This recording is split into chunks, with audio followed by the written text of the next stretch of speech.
नमस्कार दोस्तों, मैं विनोद कुमार सचान आज आपके सामने एक बार फिर हाजिर हूँ कृषि संस्कृति चैनल के माध्यम से। मित्रों, एक विषय है, सबने सुना होगा, दर्शन। मैंने पहले कई सारे एपिसोड में दर्शन, आध्यात्म, भगवान, धर्म जैसे विषयों की चर्चा की, लेकिन आज मैं केवल दर्शन विषय पर बात करूँगा। अगर व्यक्ति को दर्शन समझ में आ जाए तो ये समझ लीजिए उसका कल्याण हो गया।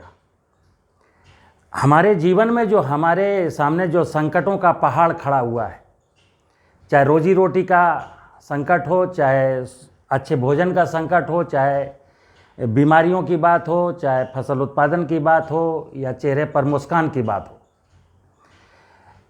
ये जो नाना प्रकार के दिक्कतें मानव जीवन में आ रही हैं, वो सिर्फ उसका कारण सिर्फ ये है कि मैं दर्शन शब्द को पाखंड बताने लगा।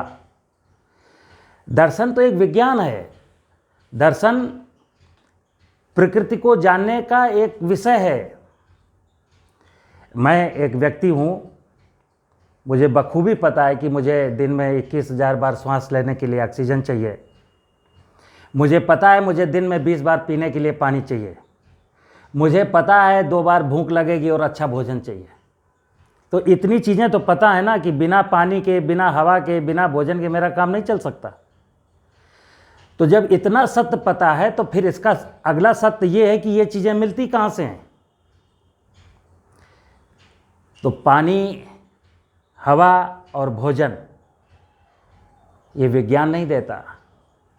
अगर आप बहुत बारीक नज़रों से देखेंगे और आंख बंद करके सोचना शुरू करेंगे तो बिल्कुल डायरेक्ट पाएंगे कि ये ज़िंदगी की जो मूलभूत 3 ज़रूरतें हैं, हवा, पानी और भोजन, ये हमको प्रकृति से मिलता है।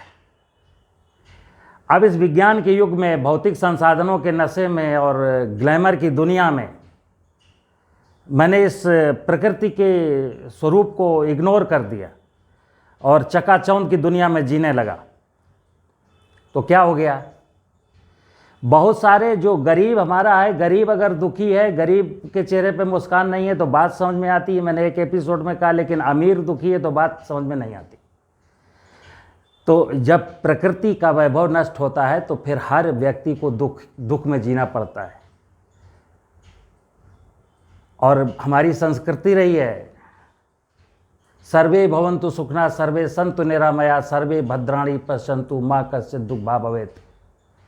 तो आइए मैं आपके सामने चर्चा करूंगा दर्शन की। दर्शन क्या है और दर्शन समझना हमको क्यों जरूरी है। आधुनिक शिक्षा एक मुसीबत का जंजाल सिर्फ इसलिए बन गई क्योंकि आधुनिक शिक्षा प्रणाली में दर्शन नाम का कोई विषय नहीं है। तो इस दर्शन को अगर हम नहीं समझ पाए तो फिर मेरा जीवन बेकार है। देखिए,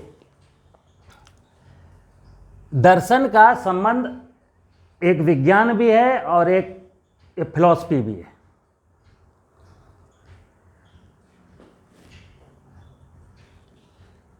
हम एक शरीर हैं, जैसा कि मैंने कहा, मुझे पानी चाहिए, हवा चाहिए, भोजन चाहिए। तो इस शरीर को ये पानी, हवा, भोजन कहाँ से मिलता है?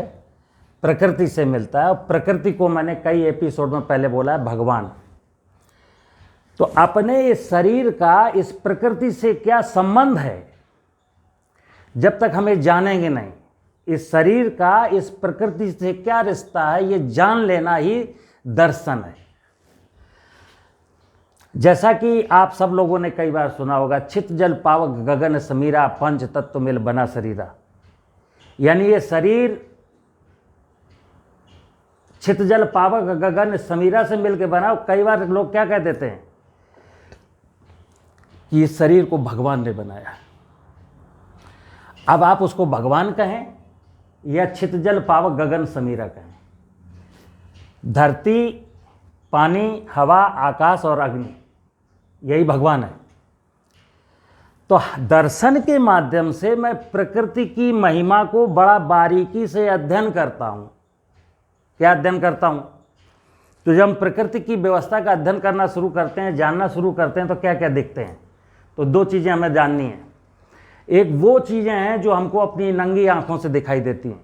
तो नंगी आंखों से क्या दिखाई देता है? देखिए, जो हमको अपनी आंखों से दिखने वाली वस्तुएं उनको क्या कहते हैं? स्थूल जगत की माया। और जो नहीं दिखता है उसको कह देते हैं सूक्ष्म जगत की माया। स्थूल जगत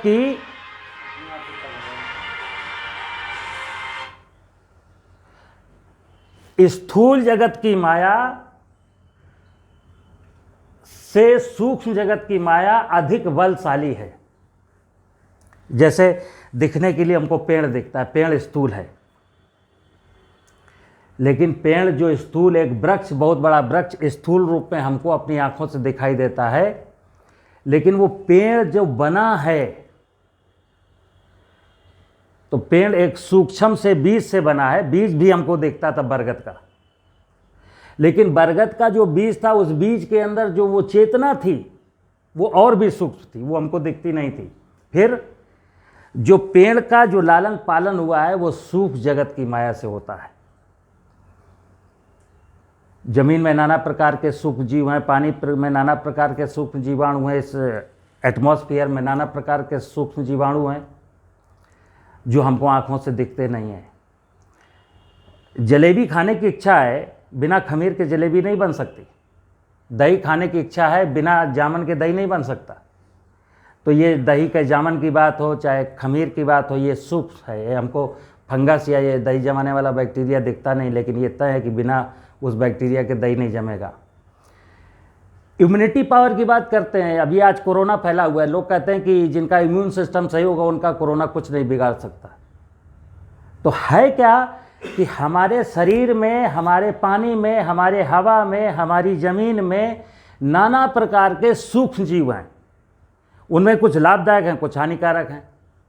और प्रकृति का एक रहस्य है कि प्रकृति स्वयं हानिकारक चीज़ों पर नियंत्रण बनाए रखती है, क्योंकि उसको मालूम है उसकी व्यवस्था को अनवरत चलते रहना है। प्रकृति नहीं चाहती है कि यहाँ पर मानव सभ्यता नष्ट हो जाए। ईश्वर कभी नहीं चाहता कि यहाँ से कुछ नष्ट होने पाए। तो ईश्वर या प्रकृति की माया इस प्रकृति के बैलेंस को स्वयं बना करके चलती है। और अगर मुझे, मनुष्य को ये दर्शन समझ में आ जाएगा तो फिर मनुष्य को कुछ नहीं करना है। तो भगवान की दिखने वाली माया, जिसको हम कहते हैं स्थूल जगत की माया, उसमें भूमि हमको दिखती है, हमको जलाशय दिखते हैं, नदियाँ दिखते हैं, वर्षा दिखती है, जंगल दिखते हैं। तो ये पेड़ पौधे दिखते हैं, जलाशय दिखते हैं, ज़मीन दिखती है।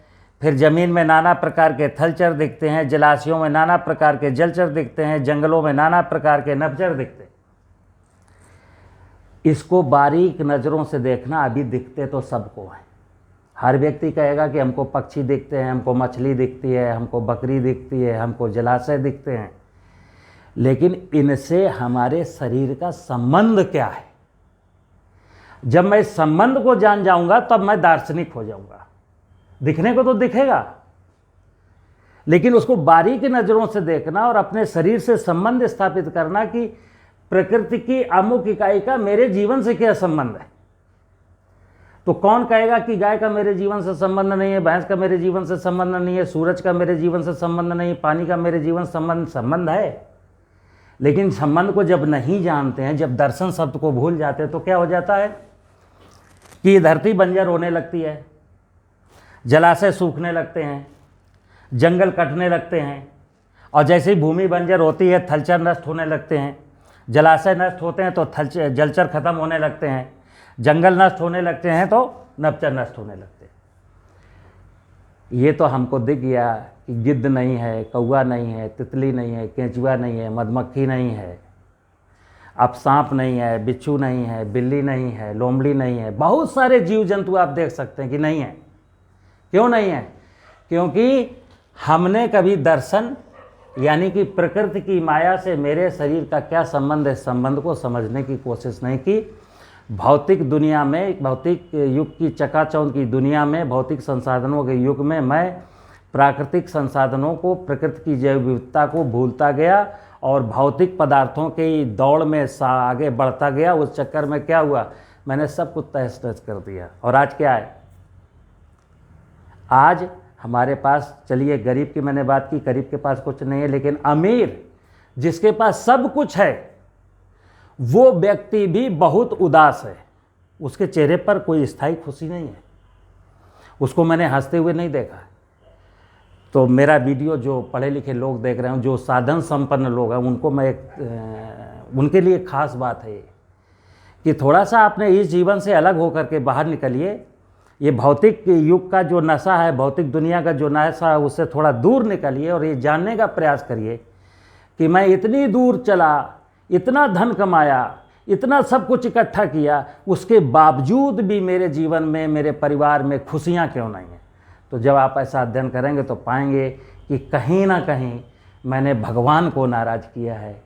भगवान को नाराज़ करने का मतलब है मैंने प्रकृति की व्यवस्था का ध्यान नहीं रखा है, और प्रकृति की व्यवस्था का जब ध्यान नहीं रखते हैं तो फिर प्रकृति की व्यवस्था में जो बिगाड़ आते हैं, वो जो एक चैन बनी हुई है, एक सिस्टम, पूरा प्रकृति की व्यवस्था का एक सिस्टम है कि कौन सी वस्तु किस वस्तु के साथ क्या संबंध रखती है, तो वो एक साइकिल जब टूट जाता है तो फिर परेशानी आती है। आपने साइकिल तो चलाई होगी ना।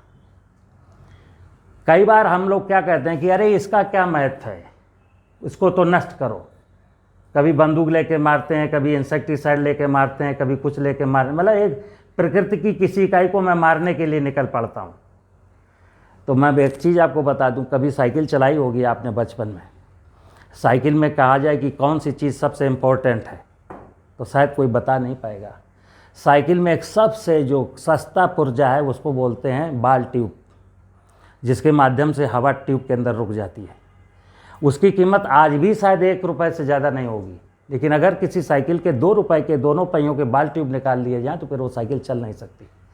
तो मित्रों, मैं आपसे अनुरोध करूँगा, दर्शन का विषय धर्म से जुड़ा नहीं है, दर्शन का विषय पाखंड से जुड़ा नहीं है। दर्शन एक हमारे सनातन संस्कृति का हिस्सा है। दर्शन एक बहुत बड़ा विज्ञान है, और ये वो विज्ञान है जिसमें सारे विज्ञान समाहित हैं। अब एक फिजिक्स का डॉक्टर, एक केमिस्ट्री का, एक भूगोल का, एक इतिहास का जानकार, एक परमाणु बम का जानकार, अगर वो इस दर्शन को नहीं जानता, प्रकृति की विविधता के दर्शन को नहीं समझता है, तो वो क्या करेगा? उसका सारा विज्ञान अधूरा रह जाएगा। कारण हम लाख बहुत बड़े वैज्ञानिक क्यों ना बन जाएं, हम जानते हैं ऑक्सीजन और हाइड्रोजन से मिलकर पानी बनता है, लेकिन हम पानी बना नहीं सकते। हम जानते हैं कार्बोहाइड्रेट हमारा भोजन है, कार्बोहाइड्रेट हम नहीं बना सकते। कार्बोहाइड्रेट बनने की जो प्रक्रिया है वो प्लांट बनाएगा, सूर्य की रोशनी से बनाएगा, और कार्बोहाइड्रेट की प्रक्रिया में चितजल, पावक, गगन, समीरा, ये 5 तत्व आते हैं। आकाश नहीं होगा तो पौधा बढ़ेगा नहीं, सूर्य की रोशनी नहीं होगी तो पौधा फोटोसिंथेसिस नहीं करेगा, जमीन अगर उर्वर नहीं होगी तो पौधा ग्रोथ नहीं करेगा। तो इस दर्शन के माध्यम से हम प्रकृति को जानने का प्रयास करते हैं, और प्रकृति का मेरे शरीर से क्या रिश्ता है, ये विषय दर्शन का है। अगर आपको मेरी बात समझ में आई हो, अगर ये वीडियो अच्छा लगा हो, तो आप इसको सब्सक्राइब करें और शेयर करें। जय हिंद, जय भारत।